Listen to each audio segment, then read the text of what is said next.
Le 16 décembre, la compagnie de théâtre La Belle Étoile avait planté sa tente au Centre culturel de Léon afin de jouer la pièce Une nuit de Grenade, écrite par François-Henri Soulier et mise en scène par Jean-Claude Fallet.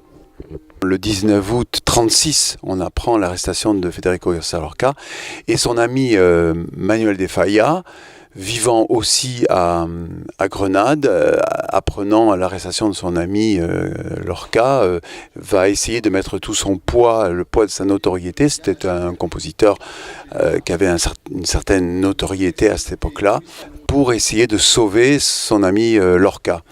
Donc il décide d'intervenir auprès du commandant Valdés, le commandant de la ville de Grenade à ce moment-là.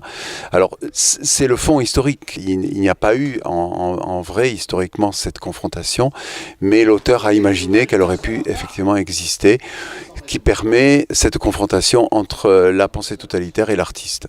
Qu'avez-vous fait de mon ami Federico García Lorca? Federico. García Lorca, le poète. Je ne connais pas, vous faites erreur.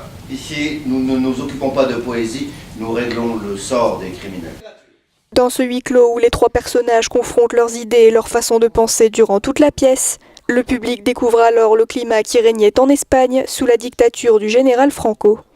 Il y a le commandant Valdés qui diffuse la haine, le repli sur soi, le rejet de l'artiste et de la différence.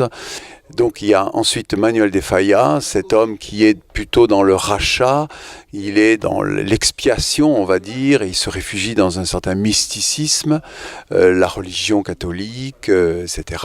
Politiquement il était assez ambigu, il ne voulait pas trop se mouiller, etc. C'est pour ça que c'est quand même assez exemplaire l'action qu'il a fait en réalité. Et quand il a appris d'ailleurs la mort de Lorca, il a quitté l'Espagne et il n'est jamais revenu en Espagne tant que Franco a été au pouvoir. Alors il y a un troisième personnage que j'aime beaucoup et qui est le jeune phalangiste, secrétaire du commandant Valdés. On apprend, surtout à la fin de la pièce, que ce jeune phalangiste a connu intimement García Lorca, et c'est pour ça qu'il joue un double jeu, puisqu'il va aller jusqu'à faire un faux pour essayer de le sauver, en prenant appui sur la démarche de Manuel de Falla. Federico García Lorca m'a aimé. Taisez-vous, je ne veux rien savoir. Il est trop tard, mon Manuel. Dieu a détruit Sodome. Mais il n'a pas détruit Grenade, pas encore. Et Federico est vivant. C'est pour cela que vous tenez tellement à le sauver, parce qu'il est votre amant. Il n'est pas mon amant. Nous avons eu une nuit d'amour, une seule. Comment peut-on donner le nom d'amour à cette ignominie? Mais que savez-vous de l'amour, Don Manuel? Ce qui m'a plu dans cette pièce, c'est qu'aucun des personnages, de toute façon, n'est manichéen. C'est beaucoup plus complexe que ça, et que ce soit le commandant Valdés, qui a un ulcère à l'estomac, qui est dans une espèce de souffrance, d'aigreur, oui, aigreur d'estomac, mais aigreur dans sa vie, qui considère qu'il a raté sa vie, toutes ses illusions sont perdues, etc. Le personnage de Manuel Falla, comme je l'ai dit, ambigu, parce que on ne sait pas de quel bord vraiment il est. Il a à la fois un certain courage et une certaine lâcheté. Et puis évidemment le jeune phalangiste qui a choisi la phalange, c'est-à-dire le camp de l'oppresseur, mais en même temps qui a envie de s'en sortir, qui supporte pas d'imaginer qu'on puisse tuer des gens comme ça, et donc il sait pas comment s'en sortir.